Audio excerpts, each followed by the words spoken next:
Olá pessoal, tudo bem? A gente chega agora ao terceiro bloco da nossa unidade de variáveis aleatórias contínuas. Eu tinha comentado com vocês de que a gente dividiria esse conteúdo em três partes, mas eu vou acrescentar mais uma divisão. Vou dividir essa parte de distribuição normal em dois pedaços, para não ficar muito extenso e para distribuir melhor o estudo de vocês. Então esse aqui é o terceiro bloco, mas vamos fazer aqui o bloco 3.1. Então a gente vai ter o bloco 3.1 e o 3.2, correto? Vamos lá então, bloco 3.1, a gente começa a falar da distribuição normal. Vamos ver alguns fundamentos dessa distribuição e como calcular probabilidades para uma variável aleatória que tem distribuição normal.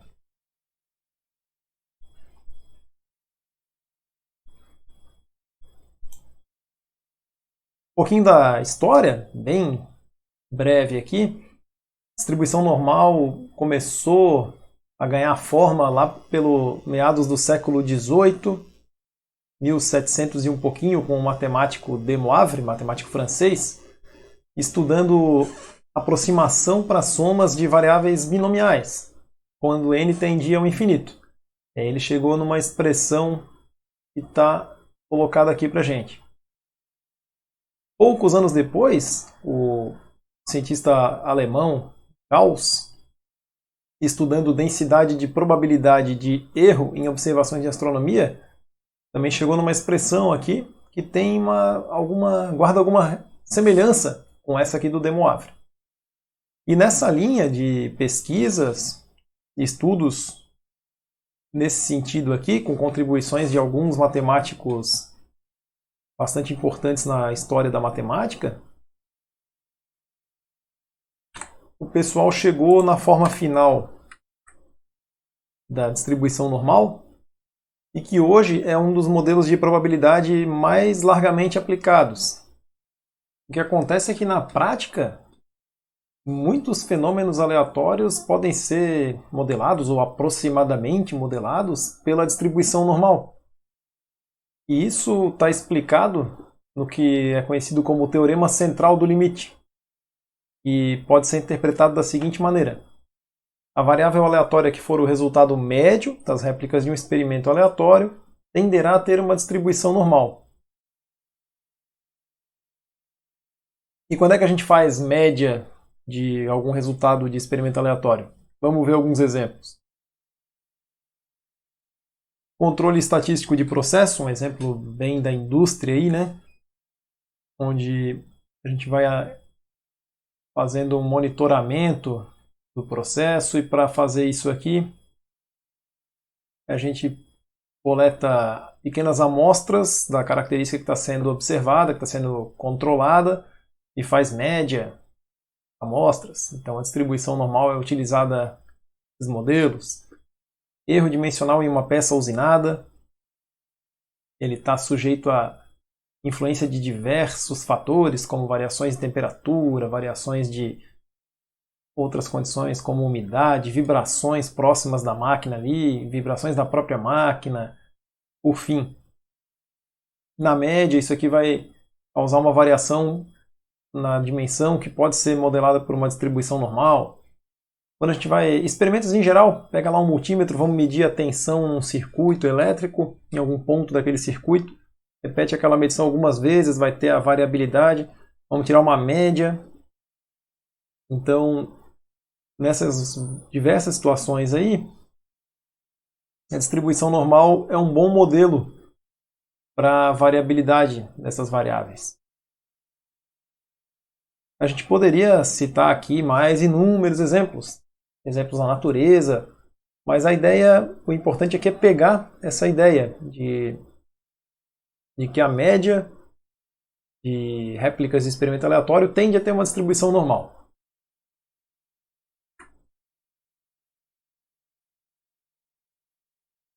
E agora chegamos aqui na cara da distribuição. A gente tem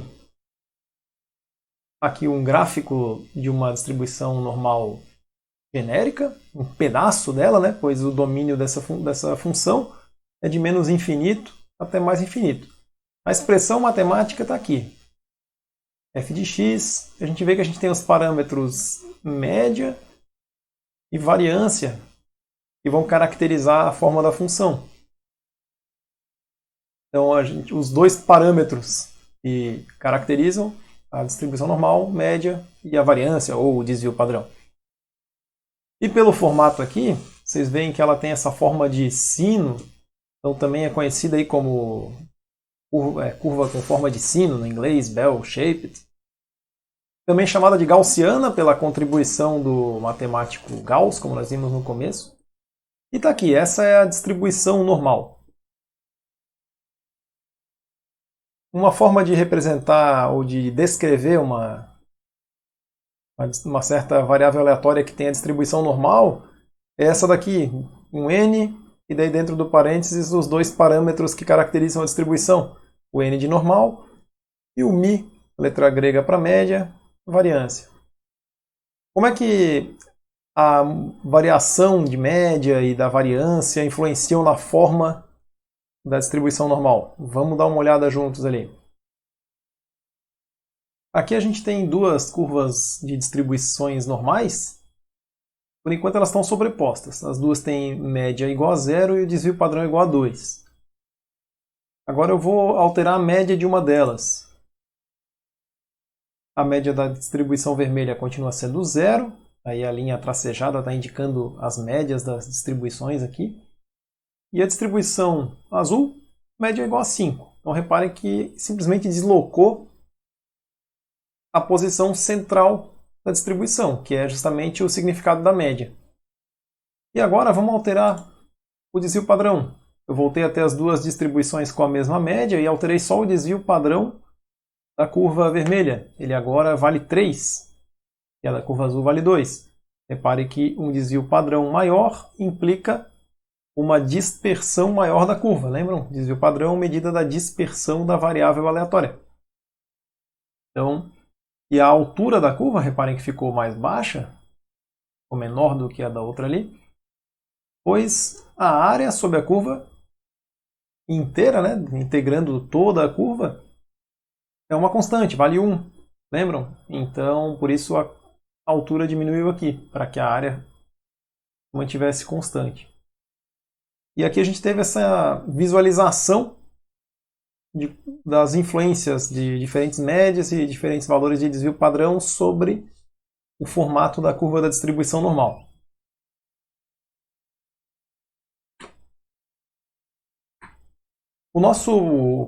Um dos principais objetivos nossos aqui nesse momento é aprender a calcular probabilidades para uma variável normal. Então vamos começar a fazer isso com esse exemplo aqui. Seja uma variável aleatória normal x com média 170 e desvio padrão 10. Qual a probabilidade de ocorrer o evento x maior que 180? E aí vocês estão lembrados? Como é que a gente calcula probabilidades para uma variável aleatória contínua? A gente faz a integração no intervalo desejado. Nesse caso aqui seria integral de 180 até infinito da função densidade de probabilidade. E, no caso da normal, é essa função aqui. Aí a dificuldade no momento é a seguinte. Essa integral aqui, ela não tem resolução explícita. O que dá para fazer é calcular numericamente, uma aproximação. E é isso que foi feito. Então é possível calcular numericamente e, como muito tempo atrás não se tinha tanta disponibilidade de computador, o que se utilizava muito nesses casos era a tabela, que tem o seu valor até hoje, por praticidade e em algumas situações. Então, solução, calcular numericamente e tabelar. Mas aí a gente tem uma outra dificuldade. Cada vez que mudasse o valor de média e ou o valor do desvio padrão, é uma nova distribuição, uma nova tabela. Então, a gente teria aí infinitas tabelas para calcular a distribuição normal. A solução para isso foi criar a variável aleatória normal padrão. Se utiliza a letra Z para denotar essa variável. O Z constitui essa mudança de variável. A gente faz uma conta lá com x menos a própria média do x. dividido pelo desvio padrão, desse x também. Dessa forma, o valor esperado, ou seja, a média da variável z, sempre vale 0, e a variância, consequentemente o desvio padrão também, sempre vale 1. E aí, com uma única tabela para a distribuição de z, a gente consegue calcular probabilidades para qualquer variável aleatória normal. E aí vamos dar uma olhada como é que funcionam essas tabelas de distribuição normal. Aqui está um exemplo de uma. Essa daqui ela informa a distribuição acumulada. Então a área achurada aqui é o que a gente vai encontrar no corpo da tabela. E ela nos dá a probabilidade de z menor ou igual a um certo z. Aí os valores de z estão crescendo aqui à medida que a gente vai descendo nas linhas. E a gente tem a parte inteira e a primeira decimal. A segunda e terceira casas decimais desse z estão aqui nas colunas. Então, se a gente quisesse calcular, por exemplo, a probabilidade de z menor que 0,25, a gente vai procurar 0,25 aqui na tabela, então 0,0, 0,1, 0,2. E agora a gente quer o 5 na segunda decimal, né, para ficar 0,25. Então aqui a gente tem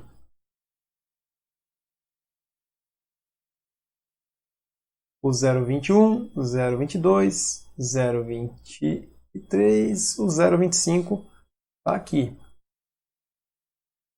Vamos grifar isso aqui para facilitar um pouco a visualização. Estamos aqui na linha do 0,20 com a coluna do 0,25. Então esse número aqui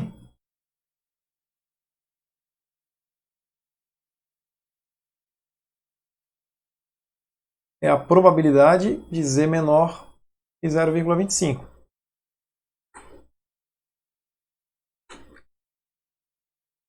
E se nós quiséssemos calcular P de z maior que 0,25 com essa tabela, seria possível? Sim, pelo complemento.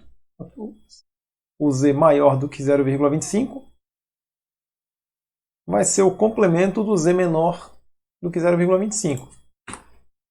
Fazendo as contas aqui, o resultado seria 0,4013, 40,13%.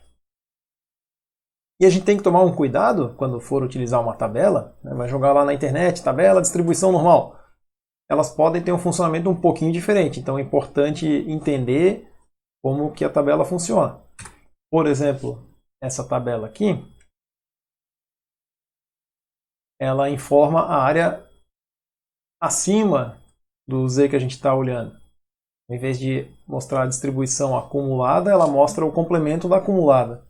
P de z maior ou igual a um certo z. Então aqui, se a gente quisesse calcular P de z maior do que 0,25, a gente entraria aqui com 0,25 e encontraria diretamente o 0,4013. E se quiséssemos o valor probabilidade menor que 0,25, a gente utilizaria o complemento, como fizemos no caso anterior. Então temos que tomar cuidado com entender primeiro como é que funciona a tabela que a gente está utilizando. Por padrão, a gente vai utilizar essa tabela aqui, que informa a distribuição acumulada. Então vamos voltar lá ao nosso exemplo. Vamos calcular aquela probabilidade que a gente queria ainda há pouco. X tem distribuição normal, média 170, desvio padrão 10. Queremos calcular P de x maior que 180. Primeiro passo, encontrar o z ao qual corresponde o z correspondente a esse x. Então, x menos a média de x dividido pelo desvio padrão resultou 1. Então, calcular P de x maior que 180 é o mesmo que calcular P de z maior que 1. Vamos lá na nossa tabela?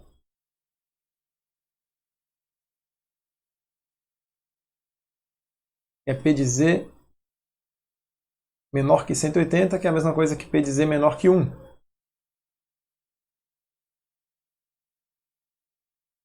Maior que, desculpem. Vamos procurar o z igual a 1 aqui. O z igual a 1,0. Está aqui, ó. 1 na parte inteira, primeira decimal 0, segunda decimal 0 também. P de z menor ou igual a 1 vale 0,841345.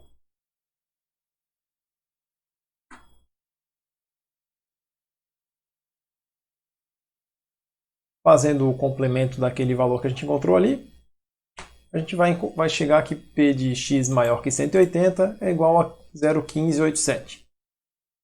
Então esse primeiro exemplo foi para dar uma visão geral de como é que funciona a tabela.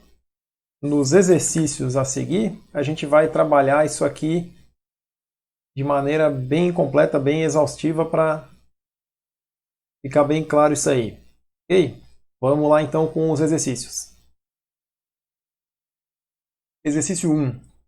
Seja x uma variável distribuída normalmente, com média igual a 10 e desvio padrão igual a 2. Determine. E aí tem algumas probabilidades para a gente calcular ali. P de x maior que 13, x menor que 11, P de x maior que 9 e P de x estar entre 6 e 14. Vamos lá para as resoluções. Então, para a gente lembrar aqui, eu vou anotar essa variável aleatória x. Ela tem uma distribuição normal, com média 10, e desvio padrão 2, então a variância é 4. Essa daqui é uma forma de representar também, vocês vão encontrar em alguns livros, então achei interessante deixar anotado aqui. Aqui corresponde a média da variável e aqui corresponde a variância. Esse n aqui quer dizer que ela é uma variável normal. E aí vamos para o cálculo. A gente quer calcular P de x maior que 13.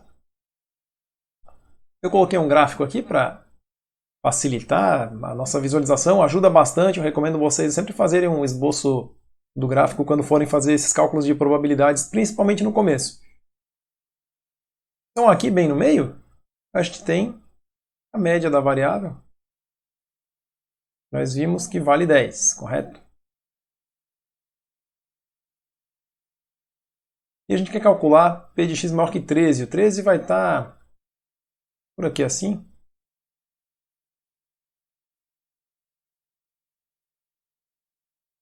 Então a área de interesse que a gente vai querer calcular é essa daqui.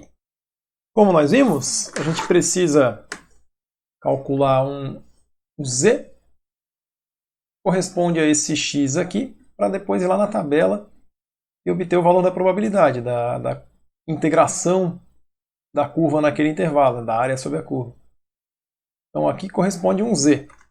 Vamos anotar aqui, vamos lembrar aqui num cantinho, né, como é que faz essa mudança de variável. Z é o valor de x menos a própria média daquele x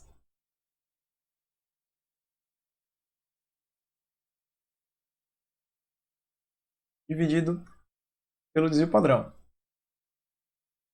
deixar isso anotado aqui. Para esse caso aqui, a gente vai ter z igual a 13 menos 10 sobre o desvio padrão, que é 2, z 1,5. Então, calcular P de x maior que 13 é a mesma coisa que calcular P de z maior do que 1,5. E é isso que a gente vai procurar lá na tabela. Aqui está a nossa tabela de distribuição normal. Essa daqui é a que está no final do livro do Montgomery e é a que está disponível para vocês no Moodle também. A função z, são densidade e probabilidade em termos de z. E essa tabela aqui ela nos dá a acumulada, então probabilidade de um valor menor ou igual ao z que a gente estiver procurando. No nosso caso, a gente quer P de z maior do que 1,5. Nessa tabela a gente não vai ter o maior que, a gente vai ter o menor que.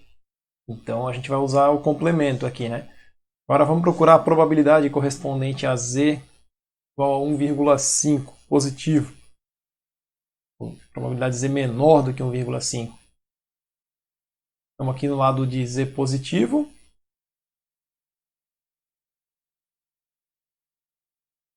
(1,5). Primeira e segunda casa decimais também igual a zero, né? Então 1,500. A probabilidade é essa daqui, ó, 0,933193.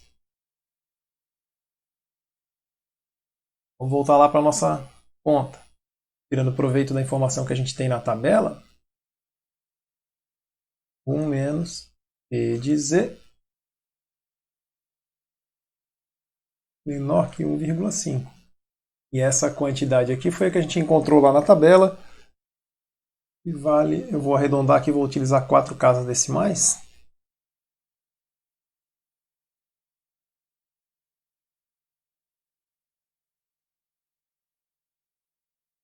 E fazendo a conta, então, por fim, a gente tem que P de x maior que 13, 1 menos 0,9332, 0,0668, ou 6,68%. Então essa foi a letra A. Vamos para a letra B. Pediu para a gente calcular P de x menor que 11. Vamos lá. Aqui no meio,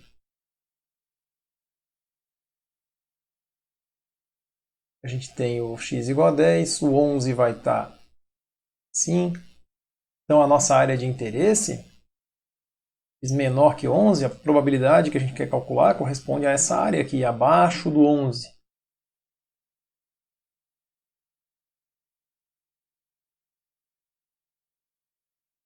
É o menos infinito. Já temos uma expectativa de que essa probabilidade vai ser mais do que 50%.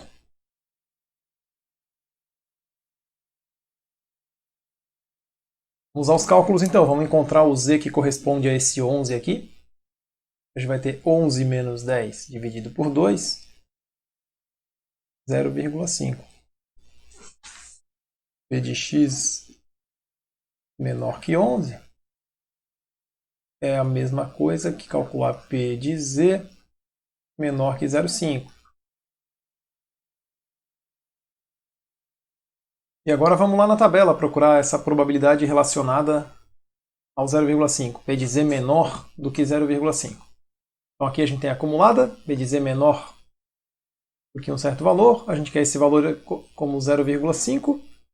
0,500 é essa probabilidade aqui, ó. 0,691462. Voltemos ao nosso exercício. A gente pegou da tabela e que já é o resultado que a gente queria.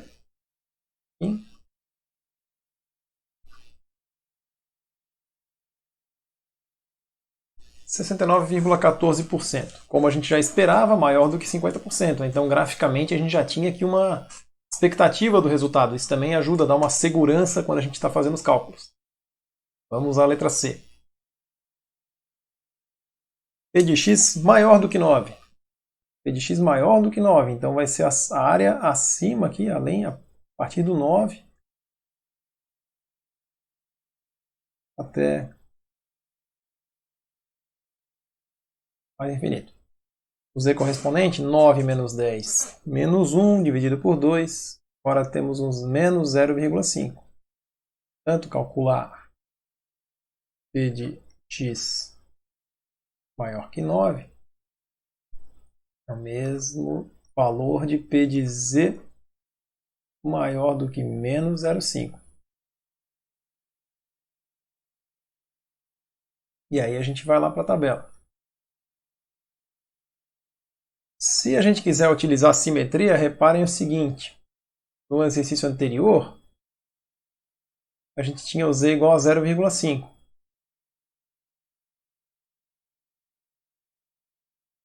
Nesse aqui, a gente tem o menos 0,5.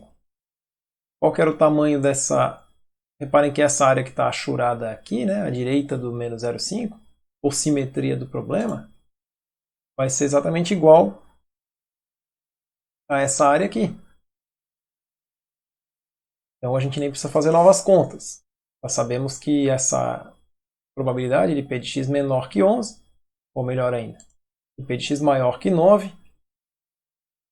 em termos de área, em termos de valor, é a mesma que o P de x menor do que 11. Mas agora eu queria comentar isso com vocês, essa questão da simetria que a gente pode utilizar. Mas vamos pegar na tabela lá para fazer o procedimento aqui da tabela. O menos 0,5 está aqui com 0,500. A gente tem 0,38538 como dado tabelado. E a gente vai querer o complemento disso aqui. Então, o que a gente conseguiu de informação lá na tabela foi que essa probabilidade aqui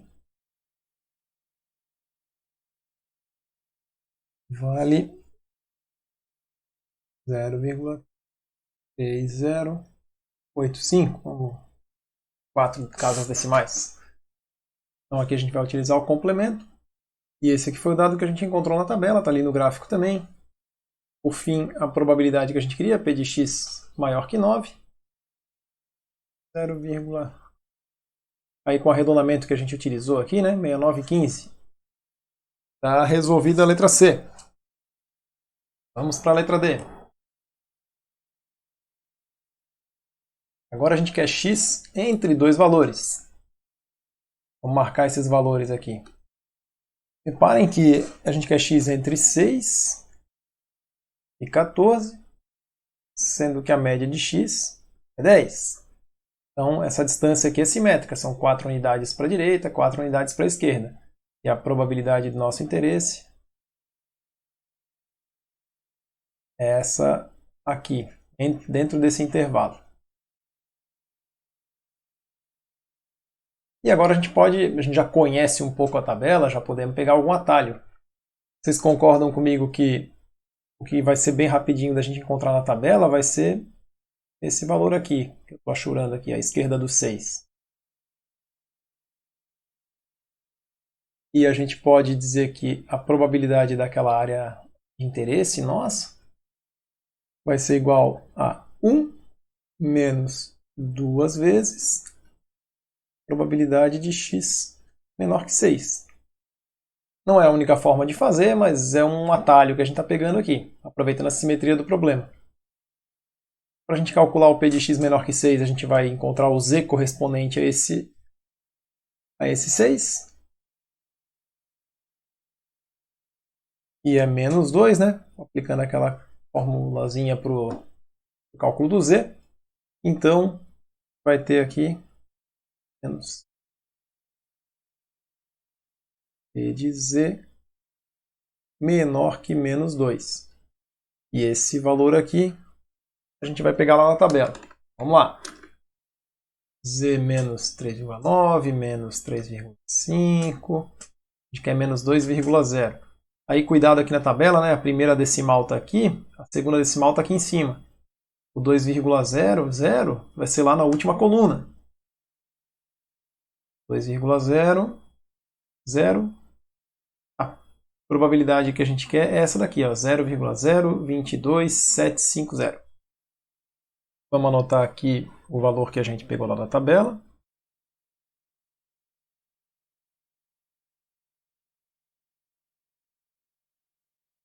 E agora é só finalizar a conta. 1 menos 2 vezes 0,2275 resultou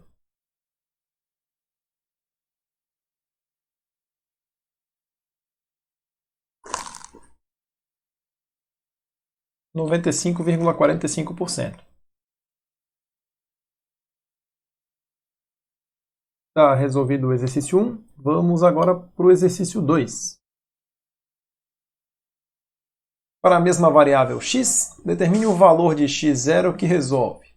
Aí tem lá P de x maior que x0 igual a 90%. E P de x estar entre x0 e 10 igual a 20%. Vamos lá para as contas.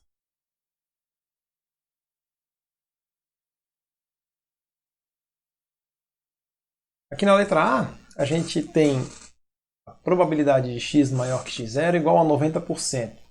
Então, o que a gente sabe é que acima de um certo x0,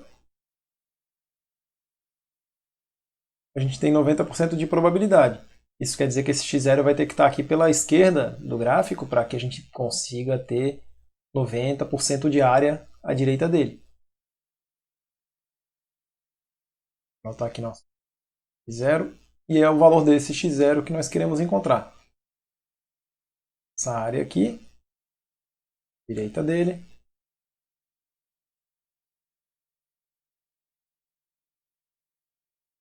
vale 90%. O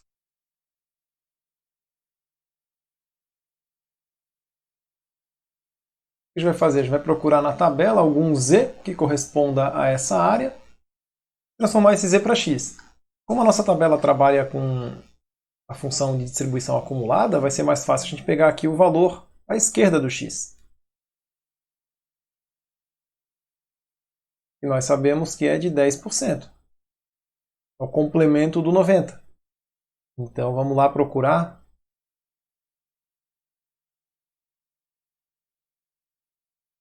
Qual é o valor de z que corresponde àquele 10% aí. Vamos lá na tabela. Estamos aqui com o z. A gente quer 10% aqui na esquerda. E agora a gente olha no meio da tabela. No corpo da tabela tem a probabilidade. Encontrando 10% de probabilidade, a gente vê qual é o z que corresponde a esse 10%. Vamos lá.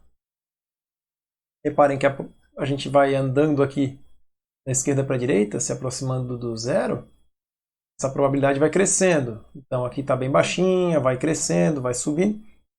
Vamos lá, a gente quer 10%, aqui estamos já em 6,8%, 8,2%, 9,8%, 10,02%. Está de bom tamanho, a gente não precisa se preocupar com uma aproximação muito perfeita aqui. 10,02 está de bom tamanho. Então, o z que nos interessa é menos 1,28. E agora a gente quer transformar esse z em x. Aplicamos lá naquela expressão que relaciona z e x. A gente tem que o z0 vai ser igual ao x0 menos μ. E o x0 resulta 7,44. Na letra B, a gente tem que x está entre 10 e um certo x0, e isso equivale a 20% de probabilidade. Vamos marcar aqui. O 10 é a média, então está aqui bem no meio. O x0 vai estar à esquerda do 10. E entre esses dois valores aí, a gente tem 10% de probabilidade, de 20%, desculpem, de área. A área sobre a curva aqui, esse intervalo corresponde a 20%. Nossa tarefa é encontrar o x0 aqui. Ou, primeiramente, a gente vai atrás do z que corresponde a esse x aqui. E vamos seguir a mesma ideia da letra A. Vamos pegar o quanto de área que a gente tem aqui. Lá na tabela, encontramos o z e transformamos em x. Essa área aqui é o complemento de toda a área à direita, né? Nessa metade aqui, a gente tem 50%, nessa outra metade tem 50%. 50 menos esse 20 aqui, temos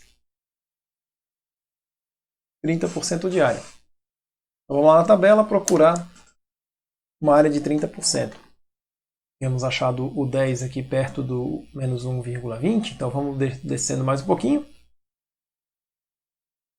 0,5.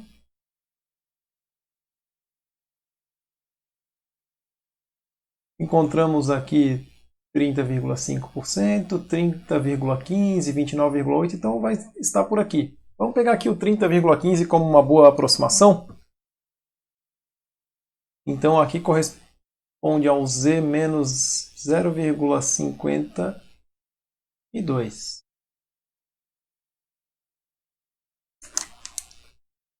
Lembrar que a gente está aproximando, tá? A gente não está se preocupando tanto com pequenas diferenças ali. Então, vamos utilizar aqui Z0.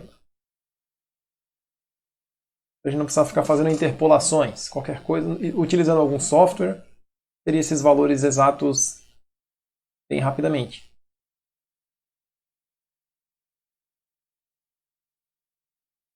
O Z menos 0,52. E agora a gente vai encontrar o x0. E o resultado é 8,96.